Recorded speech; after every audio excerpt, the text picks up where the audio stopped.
ఎదుటి వాడిని ఏడిపించైనా మనం సంతోషంగా ఉండాలని అనుకునే ఈ రోజుల్లో పక్కోడి సంతోషంలోని ఆనందం వెతుకుంటున్నాడు వాడు సందేశాలు ఇవ్వట్లేదు, సమస్య మీద యుద్ధం చేయట్లేదు, మీరు ఇది చేయండి అది చేయండి అని ఎవరిని అడగట్లేదు, చెయ్యాలనుకున్నది చేస్తున్నాడు. వాడు పిల్లల్ని బతికించట్లేదమ్మా, పక్కోడి కోసం బతకడంలో ఎంత కిక్ ఉందో చూపిస్తున్నాడు.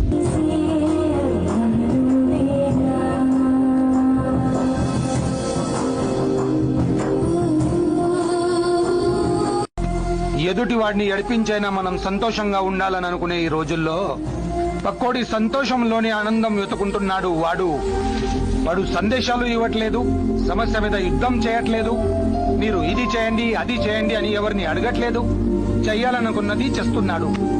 వాడు పిల్లల్ని బతికించట్లేదమ్మా, పక్కోడి కోసం బతకడంలో ఎంత కిక్ ఉందో చూపిస్తున్నాడు.